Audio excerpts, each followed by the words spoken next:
Shalom, Ibu, Bapak, Saudara terkasih, Saudara-saudara umat Tuhan dimanapun berada. Kembali melalui program Suara Gembala, saya Pendeta Cheng Kim Guan mengunjungi dan sekaligus menyapa kita semua untuk kita dapat sama-sama masuk dalam perenungan firman Tuhan. Mari kita berdoa. Terima kasih Tuhan untuk waktu, kesempatan, kesehatan, anugerah yang Tuhan limpahkan bagi kami. Hari demi hari dapat kami lalui, dan saat ini pun kami ada sebagaimana kami ada, dan kami pun sedang mempersiapkan diri untuk bersekutu di dalam terang dan hikmat firman Tuhan. Dari sebab itu urapi kami semua tanpa kecuali satupun, agar dengan hikmat, terang, urapan Roh Kudus, kami dapat memahami kebenaran firman-Mu. Berbicaralah dan berkati kami semua di dalam terang firman-Mu. Dalam nama Tuhan Yesus Kristus, hamba panjatkan peralaskan segala doa ini. Haleluya. Amin. Shalom, sobat terkasih maestro dimanapun berada. Pada kesempatan kali ini, kita akan sama-sama merenungkan firman Tuhan yang berjudul Berjalan dalam Iman. Kita sebagai orang-orang percaya, Tuhan ingin agar kita tuh betul-betul menjalani hari-hari kita, kehidupan kita dengan iman kepada Tuhan, dengan pengandalan kepada Tuhan, dan dalam penyerahan diri di dalam tangan kuasa Tuhan. Sehingga kita dapat menikmati sukacita, kemenangan, menikmati berkat, di dalam kasih karunia-Nya. Puji syukur kepada Tuhan. Nah, kita akan lihat satu peristiwa atau satu perikop yang terambil dari Matius 14 ayat 22 sampai dengan ayatnya yang ke-33.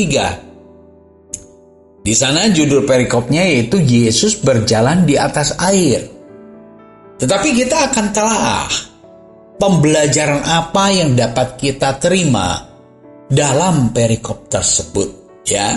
Coba kita lihat di dalam Matius 14 ayat yang ke-22.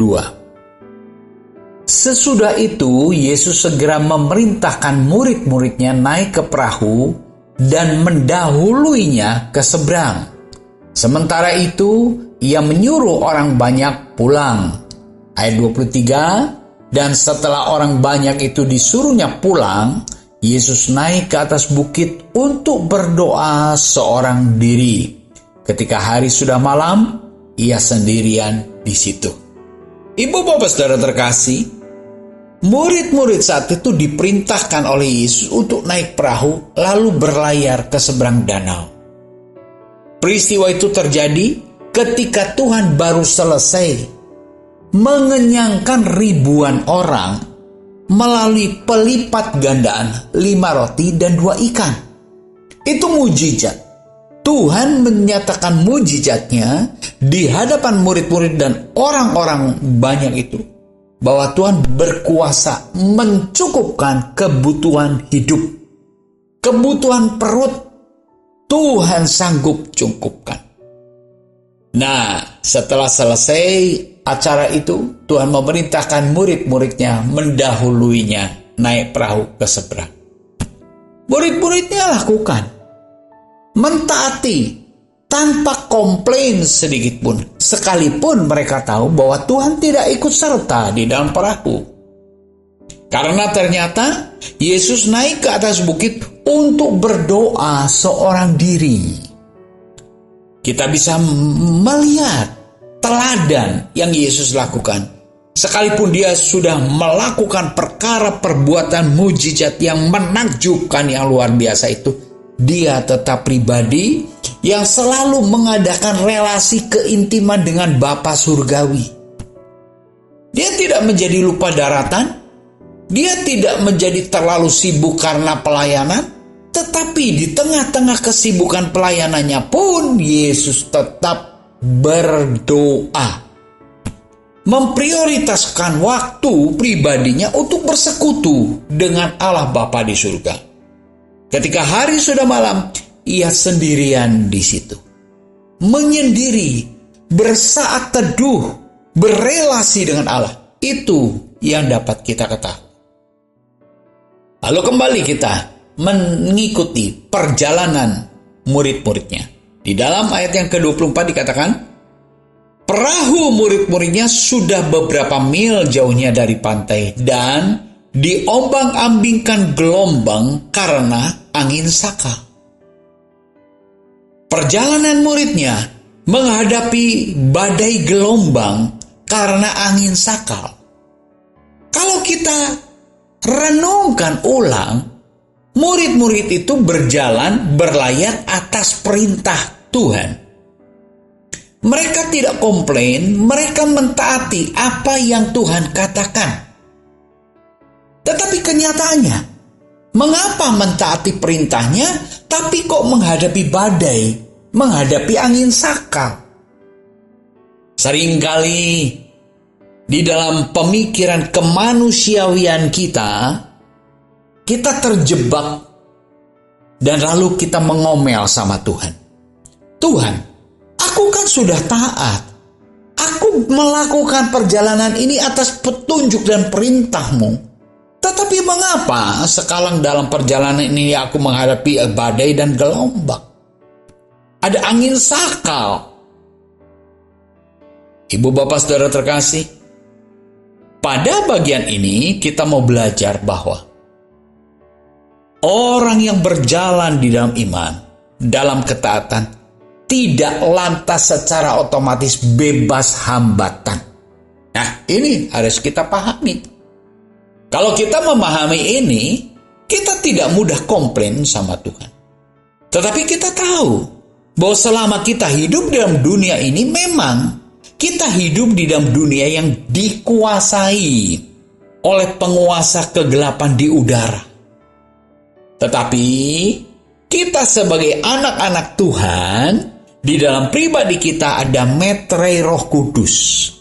Jadi sekalipun dunia ini dikuasai oleh penguasa kegelapan di udara, di dalam setiap pribadi kita orang-orang percaya ada meterai Roh Kudus.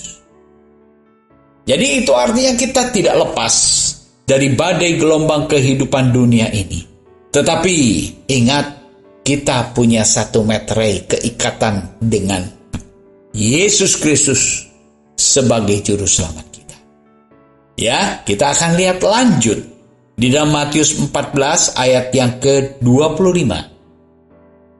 Kira-kira jam 3 malam, datanglah Yesus kepada mereka berjalan di atas air. Kira-kira jam 3 malam, Yesus berjalan di atas air, mendapati murid-murid. Kalau di dalam Markus 6 ayat yang ke-48, di sana dijelaskan alasannya mengapa Yesus datang kepada murid-murid. Markus 6 ayat 48 berbunyi demikian, ketika ia melihat betapa payahnya mereka mendayung karena angin sakal, maka kira-kira jam 3 malam, ia datang kepada mereka, berjalan di atas air, dan ia hendak melewati mereka. Nah, ini alasannya. Ibu bapak saudara terkasih, memang Tuhan memerintahkan kepada murid-murid, kamu naik perahu seberang danau. Tetapi Tuhan Yesus perlu waktu untuk bersekutu dengan Bapa Surgawi. Di tengah persekutuannya dengan Bapa Surgawi pun, Yesus tetap memperhatikan keadaan murid-muridnya. Orang-orang yang diutus, orang-orang yang diperintah oleh Yesus itu selalu dalam perhatiannya. Sehingga ketika murid-murid menghadapi angin sakal dan mereka payah mendayung, Tuhan tahu, Tuhan memperhatikan. Murid-murid tidak berseru kepada Tuhan, tapi Tuhan berinisiatif. Dengan cara apa? Berjalan di atas air mendapati mereka. Puji syukur kepada Tuhan. Itulah Tuhan Allah kita. Itulah iman pengharapan kita kepada Yesus Kristus yang adalah juru selamat kita. Memang Dia adalah penyelamat. Dia tahu apa beban pergumulan kita.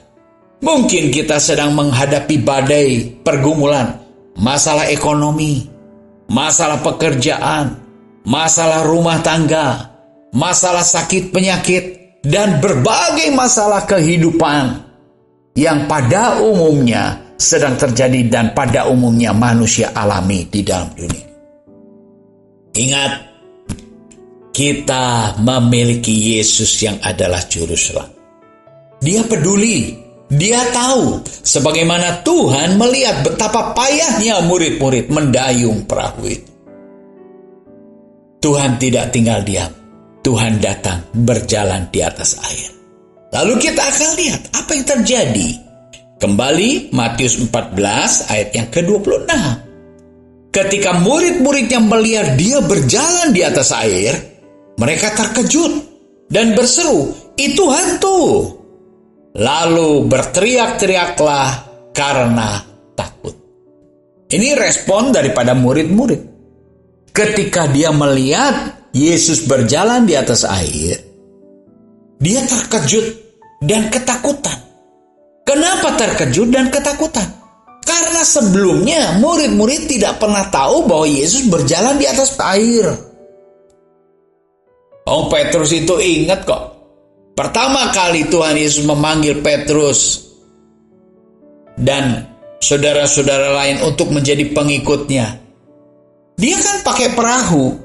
Khotbah di atas perahu, bukan khotbah di atas air. Jadi ketika murid-murid melihat Tuhan Yesus berjalan di atas air, mereka terkejut dan ketakutan. Karena keterkejutan dan ketakutan disertai dengan kepanikan sedang menghadapi badai, lalu murid-murid itu tidak mengenali Yesus. Yesus mereka katakan hantu. Bukan Tuhan, tapi hantu. Itu yang terjadi, Bapak Saudara terkasih. Tapi sebetulnya Tuhan Yesus berjalan di atas air. Ini menyatakan keilahiannya, kealahannya. Lalu Tuhan Yesus katakan, tetapi segera Yesus berkata kepada mereka, "Tenanglah, aku ini, jangan takut." Pertama yang Tuhan Yesus katakan, tenang. Aku ini, kenali aku. Aku ini gurumu. Aku yang tadi sore melipat gandakan 5 roti 2 ikan sampai mengenyangkan ribuan orang. Itulah aku yang saat ini sedang berjalan di atas air. Ibu bapak saudara terkasih, ketika Tuhan menyapa mereka, tenanglah, aku ini. Puji syukur pada Tuhan. Ketika kita mendengar sabdanya, kita merenungkan sabdanya, dari sana timbul air yang menyejukkan, air yang memberikan ketenangan. Karena perkataan Tuhan itu mendampakkan ketenangan. Tenang bagi siapa? Bagi mereka yang mau kembali melihat Yesus, mengenali Dia lebih dalam lagi. Maka Yesus katakan, aku loh ini, aku ini. Ini penegasan pernyataannya. Kalau engkau mengetahui dan mengenal aku, siapa aku yang sesungguhnya, maka engkau tidak perlu takut. Ini yang sedang diajarkan Yesus kepada murid-muridnya. Yesus sudah belajar mengajarkan kepada murid-muridnya untuk kecukupan hidup. Soal perut, kebutuhan jasmani Tuhan cukupkan. Sekarang pembelajaran kedua. Tuhan Yesus sedang mengajar murid-murid untuk mengerti bahwa aku pun penguasa badai. Nah, ini badai. Dia mengalahkan badai. Dia berkuasa atas badai. Ini pembelajaran yang sedang dialami. Dan ini pula yang sedang kita renungkan bersama. Dari sebab itu, ibu bapak saudara terkasih, melalui apa yang kita renungkan, itu selalu ada makna-makna indah di dalamnya. Nah, lalu kita akan lanjut ya. Meneliti relasi Petrus dengan Yesus. Relasinya seperti apa? Ini penting untuk evaluasi kita yang saat ini kita merenungkan bersama. Bagaimana relasi kita, anak Tuhan, dengan Tuhan yang adalah Allah Bapa kita? Kita perlu memiliki relasi yang intim. Kita lanjut ya. Matius 14 ayat yang ke-28. Lalu Petrus berseru dan menjawab dia, Tuhan, apabila engkau itu, suruhlah aku datang kepadamu berjalan di atas air. Permintaan Petrus ini untuk membuktikan bahwa dia dalam keraguan. Iya kan? Dalam keraguan bukan? Dia minta kepastian bukan? Dia katakan, Tuhan, apabila engkau itu Tuhan, buktikan dan pastikan. Suruh aku berjalan di atas air. Nah, ini dialog antara Petrus dengan Yesus. Dalam dialog ini kita mengetahui bahwa Petrus itu sedang dalam keraguan karena menghadapi badai kehidupan. Petrus sedang dalam keraguan melihat kenyataan Yesus menyatakan kebesaran kuasanya dengan cara berjalan di atas air. Ini satu pengalaman baru. Tetapi sebetulnya pengalaman baru itu harusnya membawa kita meningkat di dalam iman percaya kita. Itulah perjalanan kita di dalam iman. Hari demi hari, pengalaman demi pengalaman. Badai kehidupan mendera demi badai kehidupan. Harus membawa kita mengalami Yesus. Bersama Yesus. Dan ini keraguan yang dimiliki oleh Petrus. Kalau engkau Tuhan, suruh aku berjalan di atas air. Bagaimana respon Tuhan? Apa Tuhan marah? No, tidak. Kata Yesus, datanglah. Maka Petrus turun dari perahu dan berjalan di atas air mendapatkan Yesus. Ini sabda Tuhan. Datanglah. Karena Tuhan berfirman datanglah, maka Petrus harus taat dengan apa yang Tuhan katakan. Walaupun secara logika bertolak belakang dengan nalar manusiawi. Tetapi Petrus turun dari perahu dan berjalan di atas air. Karena apa? Karena beriman. Berjalan dalam iman atas undangan Yesus. Datanglah. Marilah. Itu undangan Yesus. Itu sabda Tuhan. Ketika Tuhan bersabda, kita lakukan apa yang Tuhan katakan. Maka kita akan mengalami kuasa mujizatnya. Berjalan di atas air. Berjalan di atas badai, berjalan di atas seluruh permasalahan kehidupan. Itulah kenikmatan ketika kita berjalan dengan iman dalam penyerahan dan pengandalan penuh kepada sabda Tuhan. Di sanalah kita dapat menikmati sukacita dan kemenangan. Kita lanjut ya. Matius 14 30-31. Tetapi ketika dirasainya tiupan angin, takutlah ia dan mulai tenggelam. Dirasainya tiupan angin. Tadinya Petrus berjalan mengandalkan apa yang Tuhan katakan dan tegak dalam iman pengharap. Tetapi ketika dia mendapatkan berjalan menuju Yesus, mulai perasaan kemanusiawiannya menguat. Sehingga akhirnya dirasakan tiupan angin. Apakah ketika Petrus tanya, Tuhan, kalau engkau itu Tuhan, suruh aku berjalan di atas air, badainya sudah berhenti? Belum. Masih ada badai. Tiupan angin masih keras. Apa ketika ketika Petrus keluar dari perahu, badainya sudah berhenti? Juga tidak. Angin itu tetap begitu kuat menggelora. Ketika Petrus berjalan menuju Yesus, berjalan di atas air, apa badainya sudah rendah? Tidak. Badai itu ada. Tetapi yang berubah itu perasaan, Pak Petrus. Iman diganti dengan perasaan. Ini yang membahayakan, ini yang seringkali menjebak, menggagalkan iman kita, meruntuhkan iman kita. Kita tidak berjalan dalam iman, tapi berjalan dalam perasaan. Berjalan dengan nalar kita, berjalan dengan logika kita, berjalan dengan berbagai-bagai pengetahuan kita yang sangat terbatas, sehingga kita membatasi kuasa Allah. Akhirnya Petrus hampir tenggelam.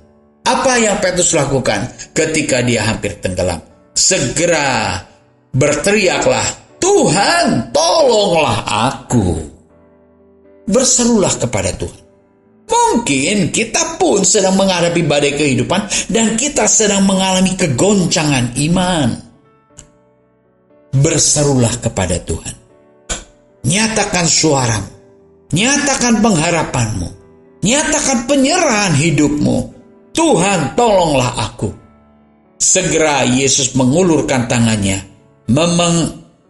memegang dia dan berkata, Hei orang yang kurang percaya, mengapa engkau bimbang?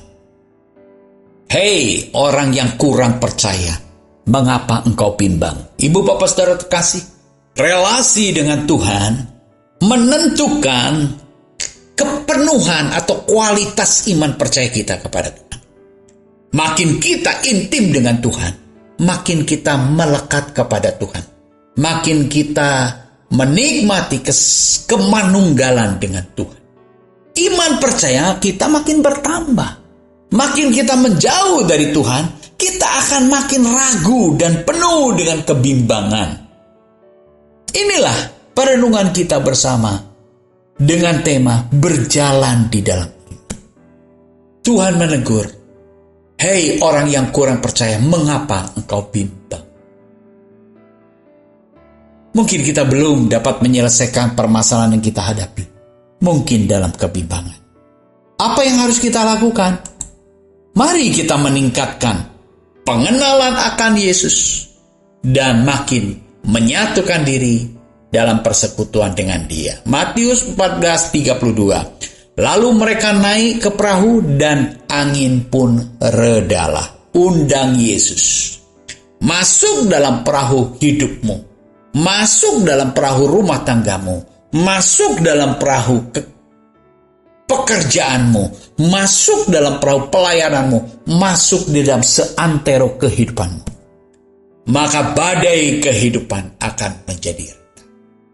Inilah berjalan di dalam iman. Dan orang-orang yang ada di perahu itu menyembah Dia. Katanya, sesungguhnya engkau anak Allah. Nah, pengenalan yang benar akan Yesus akan membawa kita berjalan dalam iman, manunggal dengan Kristus, dan mengalami kuasa mujizatnya. Yesus dulu, sekarang, sampai selamanya. Dia Yesus yang tidak pernah berubah. Allah yang tidak pernah berubah. Kuasanya nyata menyertai kita semua. Berjalan dalam iman. Puji syukur kepada Tuhan. Biarlah melalui perenungan bersama pada kesempatan kali ini, firman-Nya menjadi kekuatan iman pengharapan kita semua. Mari kita berdoa. Terima kasih Tuhan untuk beberapa ayat firman-Mu yang kami renungkan bersama pada kesempatan kali ini. Roh Kudus yang akan bekerja memberikan penjelasan tuntunan bagi kami semua serta kekuatan untuk kami betul-betul dapat taat dan melakukan firman-Mu. Dalam nama Tuhan Yesus Kristus, sembah panjatkan peralahkan segala doa ini. Haleluya. Amin. Shalom seluruh Sobat Maestro dan umat Tuhan dimanapun berada. Tuhan Yesus memberkati kita semua. Immanuel.